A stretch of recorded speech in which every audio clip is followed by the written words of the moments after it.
Luego de la pretemporada siempre terminamos con la idea de que conocemos los ritmos de los equipos y que podríamos intentar realizar una predicción de resultados. Pero al final del año la realidad nos demuestra que no sabíamos prácticamente nada, que confiamos en un equipo que no debíamos o que subestimamos a otros. Las pretemporadas no suelen ser de mucha utilidad para los aficionados, pero nos dan muchas sensaciones para saber cómo estarán nuestros pilotos o equipos favoritos, y a veces hasta los equipos se equivocan. De todas maneras, hoy nos vamos a tirar a la pileta para intentar ponerle una posición y a fin de año a ver si esta vez acertamos o si volvemos a fallar. ¿Por qué la vida tiene que ser tan dura? ¿Por qué?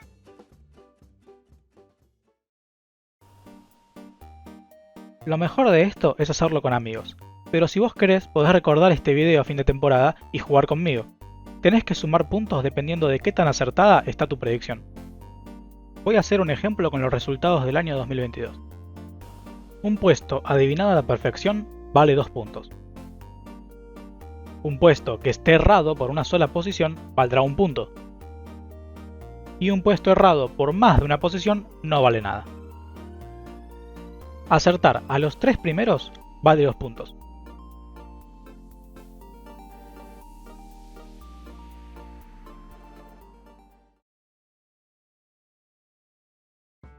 Este es el primer equipo que nombro y ya quiero equivocarme. La verdad es que da lástima a Williams, porque es un equipo que siempre se mantuvo como una entidad puramente deportiva, un equipo de carreras, y hace poco fue comprada por el equipo de inversión Dorilton Capital, y parece que fue destrozado económicamente, ya venían mal de antes, ¿no? Pero por eso lo vendieron. Pero deportivamente ahora perdieron al jefe de desarrollo técnico, no tienen directamente, y reestructuración interna que llevó a reemplazar al jefe de equipo tampoco se entiende. Evidentemente es un monoplaza que es mejor que el predecesor por los tiempos de vuelta que mostraron, y sin saber la carga de combustible obviamente es muy difícil de jugar, ¿no? Pero pareciera que es más veloz el ritmo de carrera. Alexander Albon demostró más de una vez que es capaz de lograr mucho con muy poco, como ese punto corriendo una carrera entera con el mismo set de neumáticos, espectacular esa carrera, o luchando contra pilotos con mejor maquinaria que él. El compañero va a ser el rookie Logan Sargent y por ahora me voy a reservar las opiniones de este piloto porque estoy muy deseoso de verle correr en la categoría reina. Otra cosa que pienso es que de hasta el sexto o el quinto puesto van a puntuar todos y regularmente, así que ponga a Williams décimo no significa que crea que va a ser siempre el último. Creo que es el que más le va a costar puntuar, pero no me parece que vas a ser fácil esta temporada determinar quién va a ser último en todos los fines de semana.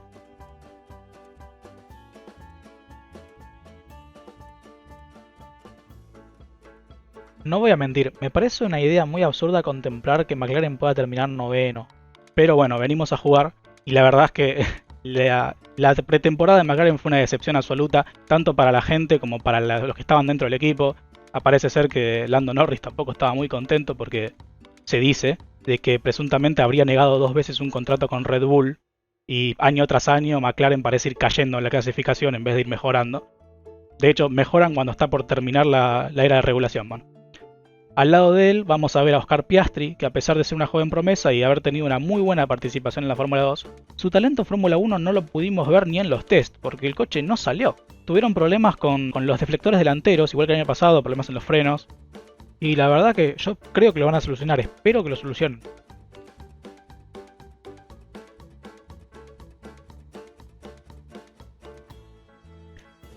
Vamos a ser sinceros, Alpha Tauri está destinado a ser eterno relleno en la zona media.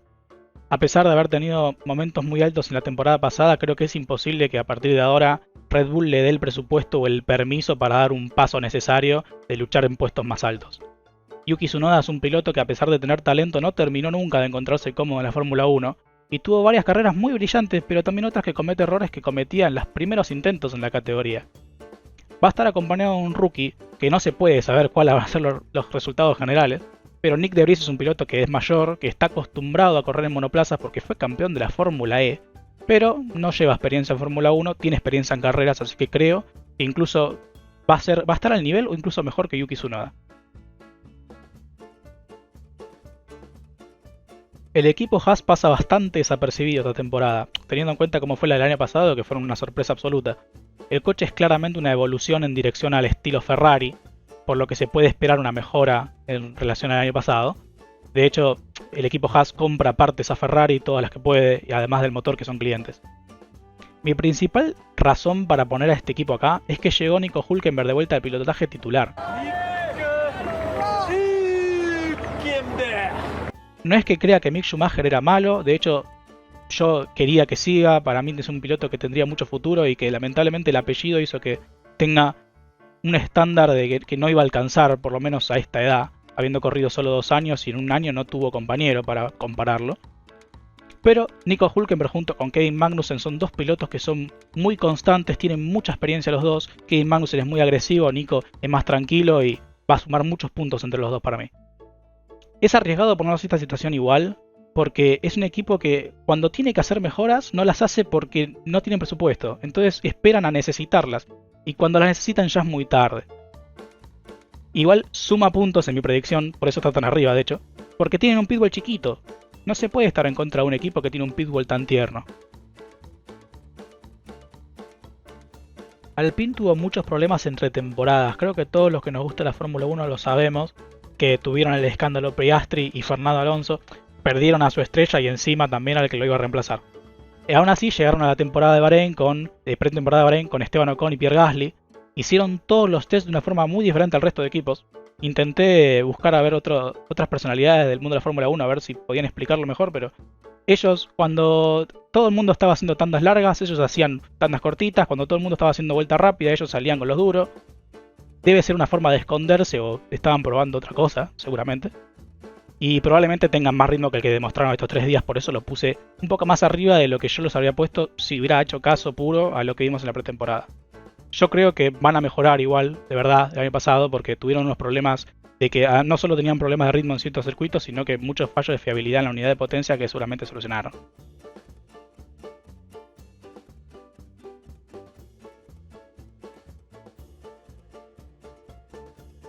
Alfa Romeo va a ser el último año como marca, va a dejar solo a Sauber para 2024 y en 2026 va a llegar a la estructura Audi. Y creo que pueden tener una mejora respecto a 2022, que terminaron sextos, los pongo quintos. Es un coche que tiene muy buen ritmo, no tiene grandes debilidades, pero tampoco grandes ventajas. Y está en manos de un piloto muy experimentado y muy rápido una vuelta, que es Valtteri Bottas. Y puede sumar muchos puntos en este año. Y Guan Yu Zhou, de hecho, también, porque demostró ser un piloto que todo el mundo decía que era un piloto de pago. Resulta que es un piloto de pago, pero es excelente. Lo más negativo que pudimos ver hasta ahora fue el daño que sufrió el motor Ferrari, que a pesar de tener buenas prestaciones parece que no es el más fiable, sobre todo en altas temperaturas, por lo que no descarto que el problema pueda ser el diseño de la refrigeración del coche. Porque creo que van a tener resultados consistentes y sumando de a poco, y que los equipos anteriores de estos van a tener más problemas, así que creo que van a poder mantenerse en la mitad de la tabla al final de año.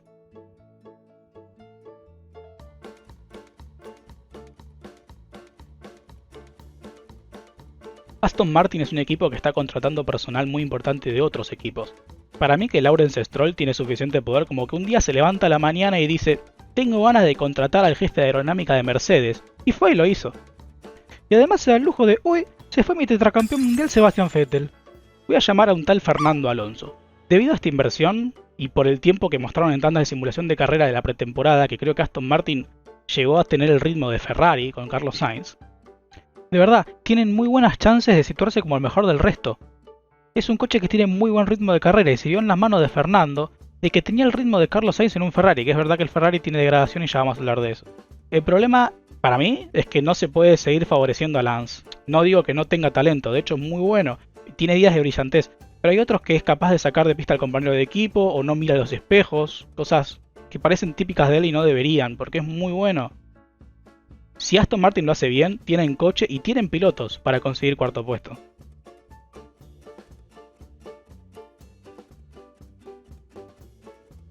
Mercedes aparece este año con una evolución del diseño del monoplaza sin pontones, entre comillas. En 2022 este coche no funcionó para nada, y a principio del año dejaba a Lewis Hamilton afuera de la clasificación en la primera ronda, hasta que empezaron a encontrar los reglajes necesarios que lentamente fue mejorando. Es por eso que creo que este diseño no va a ser el correcto para luchar por un campeonato. Si Mercedes sigue con este diseño es porque evidentemente son personas muy inteligentes, debe tener un techo de performance más alto que lo que ellos piensan tienen los rivales, pero ya en conferencia de prensa dijeron que piensan traer una serie de mejoras que a lo mejor cambian esos pontones y la idea general del coche. Va a quedar entre nosotros si les creemos o no. En esta pretemporada pudimos ver que es un coche muy inestable en salida, pero es bastante ágil y tiene menos drag que el predecesor. Y no pienso que pueda llegar a sufrir por el tercer puesto porque Mercedes cuenta con uno de los mejores equipos de estrategia, fallan muy poco y además una muy buena pareja de pilotos como Russell y Hamilton, que muy mal tienen que estar el equipo y el coche para que queden por debajo de tercero, creo yo.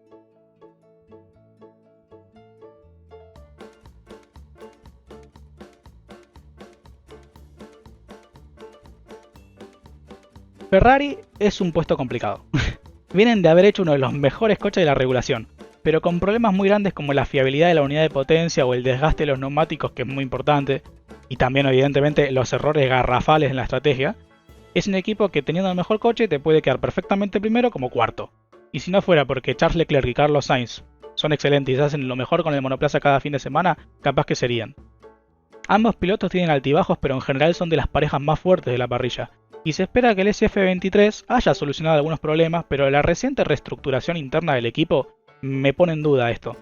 Porque reemplazar a Matías Binotto por Frédéric Vasseur puede estar bien, pero trae consigo un cambio completo de la filosofía competitiva y además que ya no traes a esa mente pensante que había diseñado el coche que te estaba llevando a ganar un campeonato. Además, otro cambio importante es el de Iñaki Rueda, que ahora pasaría a un rol enfocado en la fábrica y el trabajo de jefe de estrategia lo va a realizar Rabin Shahin. Sumado a todo esto, el coche parece degradar los neumáticos como una fiera, muchísimo, por lo que creo que va a ser difícil que puedan siquiera luchar en pista contra Red Bull porque Red Bull no gasta, no va a tener que solucionar este problema en Ferrari. Y espero otro año con varias poles para Charles Leclerc, pero lamentablemente con pocas victorias. Sin embargo, no creo que esta pérdida sea suficiente para perder el segundo puesto frente a Mercedes.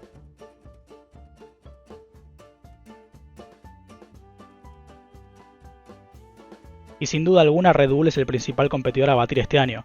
Vienen de prácticamente arrasar en un 2022 que ganaron 17 carreras, con dificultades en las primeras 2 o 3, pero a partir de ahí no se pudo hacer nada para competirle. Adrian Newey demuestra una vez más ser un auténtico genio, y junto con Red Bull Powertrains o Honda, no parecen tener ningún techo. Es un coche que tiene buena velocidad en punta, tiene un buen paso por curva, desgasta poco los neumáticos, pesa poco por lo que parece. El año pasado no presentó ningún problema de fiabilidad, al final que lo tiene todo. Y además le damos esta máquina que es casi perfecta a un piloto que es casi perfecto como el animal que es Max Verstappen, y tenemos un equipo que es muy superior al resto, algo comparable al Mercedes de Hamilton o al Ferrari de Schumacher. Max no conduce solo, Red Bull cuenta con uno de los pilotos más experimentados con Sergio Pérez, y Checo no se va a rendir en la búsqueda de podios y victorias, va a sumar muchos puntos para el equipo y ojo que no da una sorpresa. Después de saber esto y ver que en pretemporada apenas tuvieron problemas, Checo y Max se pueden pelear todo lo que quieran porque son absolutamente los favoritos.